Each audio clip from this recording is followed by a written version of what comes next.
یہ ہونا چاہیے. انسانیت کی خدمت اپنی جگہ، مخلوق کی خدمت اپنی جگہ، یہ سب معاملات، اس سے کوئی اعتراض اس انداز میں نہیں ہے. لیکن آپ اسلام کو کہیں کہ اصل چیز انسانیت ہے، اسلام اور ایمان کے بارے میں ایسے کلمات کہہ دیں کہ اصل وہ نہیں بلکہ اصل یہ ہے، تو یہ بہت خطرناک بات ہے. تو اس لیے ہمیں اسلام نے مسلمانوں کے درد، اسلام نے لوگوں کی مدد، اسلام نے دوسروں کے ساتھ اچھائیاں کرنے کا ہمیں حکم دیا ہے. تو یہ انسانیت یا لوگوں سے مدد، یہ سارے معاملات، یہ اسلام کے اجزاء میں سے ایک جز ہے، یہ اسلام کی شاخوں میں سے، یعنی اسلام کے تحت جو اعمال آتے ہیں ان میں ایک عمل ہے. اب اس سے یہ نہیں کہہ سکتے کہ اس کو لے کے اصل یہی ہے اور بقیہ سب اس کو وہ ہم ثانوی حیثیت سے یا معاذ اللہ اس کو ترک کر دیں، تو اس کا ہمارا اسلام بالکل اجازت نہیں دیتا. تو ایمان پر قائم رہنا یہ بہت ضروری اور بہت اہم ہے. اللہ تبارک و تعالیٰ نے ارشاد فرمایا کہ مسجدیں جو تعمیر کرتے ہیں وہ ایمان والے ہیں، مسجدیں آباد جو کرتے ہیں وہ اللہ پر ایمان رکھتے ہیں، وہ آخرت کے دن پر ایمان رکھتے ہیں، قیامت کے دن پر ایمان رکھتے ہیں. مسلمان کے سارے اعمال کا دار و مدار وہ اپنی نظر میں، کافر بھی سوچتا ہے میں نے مرنا ہے، مسلمان بھی سوچتا ہے میں نے مرنا ہے، لیکن دونوں کے نظریے میں فرق ہے. کافر کہتا ہے میں ایکسپائر ہو جاؤں گا، مسلمان کہتا ہے نہیں، مجھے اللہ کے حکم سے موت آئے گی، اور جو موت آئے گی اس کے بعد قبر و آخرت کے معاملات برحق ہیں، اس پر یقین ہے، اس پر اعتقاد و ایمان ہے.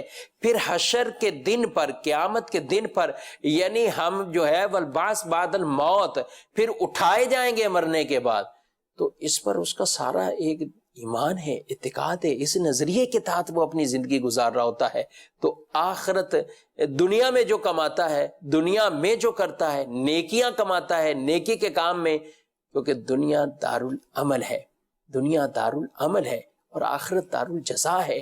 یہاں عمل کرو وہاں جزا لو، یہاں جو بوگے وہاں اس کی وہی کھیت جو ہے وہ فصل جو ہے وہ کاشت کریں گے، وہی فصل کاٹیں گے. تو یہاں نیک عمل کریں وہاں فصل رحمت ہوگی، اور اگر خدا نخواستہ یہاں برے اعمال کیے تو پھر جو بیج ڈالیں گے فصل بھی وہی نکلے گی. تو ایمان والے کیا ہیں؟ ان کا آخرت پر یقین، ایمان. اور فرمایا وَأَقَامَ الصَّلَاةَ، اور نماز کو قائم کرنے والا. جو نماز کو قائم کرتا ہے وہ ہے مسجدیں آباد کرنے والا، نہ کہ یہ کہ مسجد کی بظاہر چابی کنجی سنبھال کر بیٹھنے والا اور یہ سمجھے کہ ہم مسجدوں کو آباد کرنے والے. نہیں، آبادی مسجد کی اصل یہی ہے. یاد رکھیں، آباد مسجد کے اندر، جو مسجد آباد میں بڑے امور داخل ہیں. مثلا مسجد کو بنانا، مسجد کو رنگ روگن کرنا، مسجد کی صفائی ستھرائی کا خیال کرنا، مسجد کو روشن کرنا، مسجد کے اندر نمازیوں کے لیے سہولت کی چیزیں مہیا کرنا، مسجد کے اندر جو ہے وہ دنیا کی باتیں یا ایسی چیزوں سے جو مسجد کے بے ادبی والے ہیں اس کے تقدس کو پامال کرنے، ان تمام چیزوں سے بچانا، یہ سب چیزیں مسجد کی آبادی میں آتی ہیں. مسجد کو آباد کرنا، یہ تمام چیزیں آبادی میں ہیں. بعض چیزیں وہ کہ جن کا تعلق انتظامی امور سے، اور بعض وہ ہیں کہ جن کا تعلق اصلی حقیقی امور سے ہے، کہ جس مقصد کے تحت اس مسجد کو بنایا جاتا ہے. تو وہ مسجد کس لیے بنائی جاتی؟ وہ عبادت کے لیے. یہ مساجد عبادت کے لیے. ان مساجد کو جنت کی کیاری کہا گیا ہے. ان مساجد کو وہ مقام اور مرتبہ حاصل ہے کہ فرمایا جب جنت کی کیاریوں کے قریب سے گزرو کچھ چر لیا کرو. تو ان مساجد کو جنت کی کیاری کہا. اور چرنا یہ ہے کہ اس میں نماز ادا کریں، اس میں ذکر و اذکار کریں، اس میں کچھ ایسے اعمال بجا لائیں. تو یہ ہے، یہ مقام ہے ان مسجدوں کا. مسجد آپ خدا غور کریں، پورا محلہ، سارا محلہ گھر ہے، زمین ہے، لیکن جب ہم کسی مکان کو گرا کر اس کی جگہ مسجد قائم کر دیں تو پورے محلے میں اس جگہ کی ایک امتیاز، اس جگہ کا حسن، اس جگہ کا تقدس، اس جگہ کی تعظیم، یہ ایک بالکل جداگانہ ہو جاتی ہے. یہ ناظرین، یہ کیا ہے؟ کیوں ہے؟ کیونکہ اس جگہ کو خاص اللہ سے نسبت ہے. ساری چیزیں اللہ کی ہیں، تمام. وَلِلَّهِ مُلْكُ السَّمَاوَاتِ وَالْأَرْضِ، اللہ کی ہی بادشاہت، اللہ کی ہی ملکیت ہے. لیکن جس جگہ کو بطور خاص وقف فی سبیل اللہ کر دیا جاتا ہے، مسجد بنا دیا جاتا ہے، تو وہ بطور خاص پھر وہ بیت اللہ کہلاتی ہے، وہ اللہ کا گھر کہلاتا ہے، وہ زمین پھر عام زمین نہیں رہتی، تو اس کا تقدس، اس کے احترام، یہ ساری چیزیں جو ہے وہ بڑھ جاتی ہیں۔ تو فرمایا کہ یہ ایمان والے کرتے ہیں، نماز بھی وہ قائم کریں۔ یاد رکھیں مدنی چینل کے ناظرین، مسجدیں بنانا ثواب کا کام، اور مسجد سے بنانے کے بعد جو مرحلہ آتا ہے، اصل یہ ہے کہ مسجد کو آباد کرنا، نمازی اس میں بنانا، نمازی اس میں آئیں، مسجد کے معاملات جو ہیں وہ چلتے رہیں، یہ اصل رونق ہے۔ جگمگ جگمگ کر دینا ٹھیک ہے، اچھی بات ہے، آپ مسجد کے اندر جو ہے وہ حسب ضرورت یہ چیزیں لگاتے ہیں، کچھ خوبصورتی کے لیے بھی لگاتے ہیں، ٹھیک، مسلمانوں میں رائج ہے، لیکن اصل خوبصورتی اور حسن یہ ہے کہ ان مسجدوں کو عبادت سے ہم آباد کریں، ان کو عبادت سے آباد۔ اب مسلمانوں کا ایک جم غفیر، یعنی بہت بھیڑ در بھیڑ، رش در رش، گروہ در گروہ مسجد کی طرف آتے ہیں۔ شاہ رمضان کی پہلے دن کی فجر کی نماز میں سمجھتا ہوں پورے سال کی سب سے بڑی فجر کی نماز ہوتی ہوگی، لیکن کچھ دن گزرتے ہیں تو ہمیں مسجدوں میں جگہ کچھ نظر آنے لگ گئی، حالانکہ یہی وہ مسجدیں تھیں کہ فرسٹ رمضان کو بالکل پوری مکمل جو ہے وہ بھری ہوئی۔ تو اگر کوئی پہلے شروع میں تو بہت جاگ گیا تھا، بیدار ہو گیا تھا، اور اب دوبارہ اسے غنودگی آ گئی ہے، تو اسے بھی بیدار ہو جانا چاہیے اور ان مسجدوں کو آباد کرنے کی کوشش کرے، اور نہ صرف رمضان بلکہ پورا سال ہی ان کو ہمیں آباد کرنے کی کوشش کرتے رہنا چاہیے۔ نبی کریم صلی اللہ علیہ وآلہ وسلم نے ارشاد فرمایا ہے کہ مسجدیں تعمیر کرو اور انہیں محفوظ بناؤ، مسجدیں تعمیر بھی کرو، محفوظ بھی بناؤ۔ دوسری بات ارشاد فرمائی آپ صلی اللہ علیہ وآلہ وسلم نے کہ جو اللہ کے لیے مسجد بنائے، اللہ اس کے لیے جنت میں گھر بنائے گا۔ یہ دنیا میں یہ عمل کرے، رب کعبہ اپنی رحمت سے اپنی جنت میں اس آدمی کو وہ گھر عطا فرمائے گا۔ ایک اور حدیث میں رسول اللہ صلی اللہ علیہ وسلم کو حضرت عمر کہتے ہیں کہ ہم نے بیان کرتے ہوئے سنا تو آپ نے فرمایا، جس نے مسجد اس لیے بنائی تاکہ اس میں اللہ کا ذکر کیا جائے تو اللہ اس کے لیے جنت میں گھر بنائے گا۔ مسجد بڑی ہو یا مسجد چھوٹی ہو، بلکہ بعض روایت میں غوثلوں کو کہا گیا، اتنی سی مسجد بنا دی کسی نے، حالانکہ یہ تشبیہ دی، اتنی کوئی مسجد نہیں ہوتی، اتنا کوئی گھر نہیں بنے گا، لیکن ایک تشبیہ دی کہ اتنی غوثلے کی مثل بھی اگر کسی نے مسجد بنائی ہے تو اللہ اس کے لیے جنت میں گھر بنائے گا۔ حضرت ابو ہریرہ کہتے ہیں کہ رسول اللہ صلی اللہ علیہ وسلم نے فرمایا، جس نے اپنے حلال مال سے وہ گھر بنایا جس میں اللہ کی عبادت کی جائے تو اللہ اس کے لیے جنت میں موتی اور یاقوت کا گھر بنائے گا، موتی کے اور یاقوت کے گھر بنائے گا۔ کن کے لیے؟ جو اپنے حلال پیسوں سے، حلال رقم سے وہ مسجدیں تعمیر کرتا ہے۔ حضرت انس سے مروی ہے کہ 7 چیزیں ایسی ہیں جن کا ثواب بندے کو مرنے کے بعد ملتا ہے، اور ان میں سے ایک چیز یہ ہے کہ مسجد کو تعمیر کرنا۔